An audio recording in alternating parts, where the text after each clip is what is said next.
RFL 40 KG, সাদা বডির scale, digital scale মাপা মেশিন। সার্কিটটা সমস্যা, সার্কিটই অটোমেটিক পয়েন্ট নিতেছে, মাঝে মাঝে দাঁড়ায় যাচ্ছে, লোড নিচ্ছে না। কেন লোড নিচ্ছে না? লোড সেলের সমস্যা নাকি সার্কিটের সমস্যা? সেই জিনিসটা আমি এখন ভিডিওতে দেখাবো। এটা মূলত সার্কিটের সমস্যা। সার্কিটটিকে অটোমেটিক দাঁড়ায় যাচ্ছে, লোড নিচ্ছে না। সেক্ষেত্রে আপনারা টোটাল সার্কিটটাই চেঞ্জ করতে পারবেন, বা এই পাঁচটা খুলে অনেক সময় লোড আইসিটা, সেই লোড আইসিটা খুলে চেঞ্জ করে যদি লাগাতে পারেন তাহলেও লোড নেবে। নতুন সার্কিট লাগানোর পরে পাসওয়ার্ড আসছে না। পাসওয়ার্ড না আসলে কি করবেন সেটা আমি ভিডিওতে দেখালাম।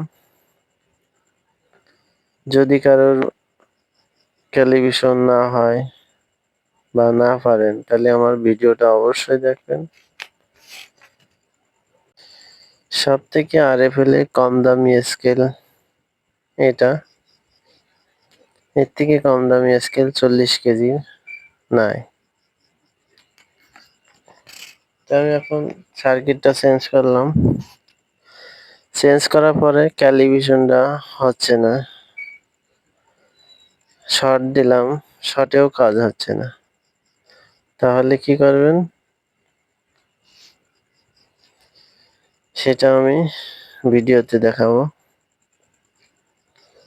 ব্যাটারিটা খোলা ছিল, কোনো মিস্ত্রি দেখছে এটা, হয়তো হয়নি বা পারেনি, তাই আমার কাছে নিয়ে আইছে।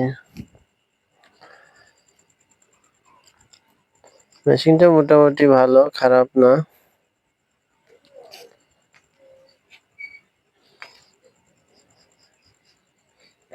আমাদের ঠিকানা যশোর গোহাটা রোড, সিটি প্লাজার সামনে। দোকানের ঠিকানা ডিজিটাল স্কেল সার্ভিস সেন্টার।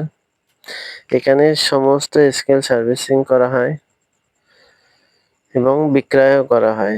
যে কোনো পার্টস আমাদের কাছে পাবেন। RFL, মেগা, ওয়ালটন, গাজী, মেটলার, যে কোনো কোম্পানি, সব কোম্পানি আমাদের কাছে পাবেন এবং সব সার্ভিসিং আমরা করি। যে কোনো সমস্যার জন্য আমাদের কাছে আসবেন, সাথে সাথে হোম ডেলিভারি আমরা দিয়ে থাকি। আল্লাহ হাফেজ।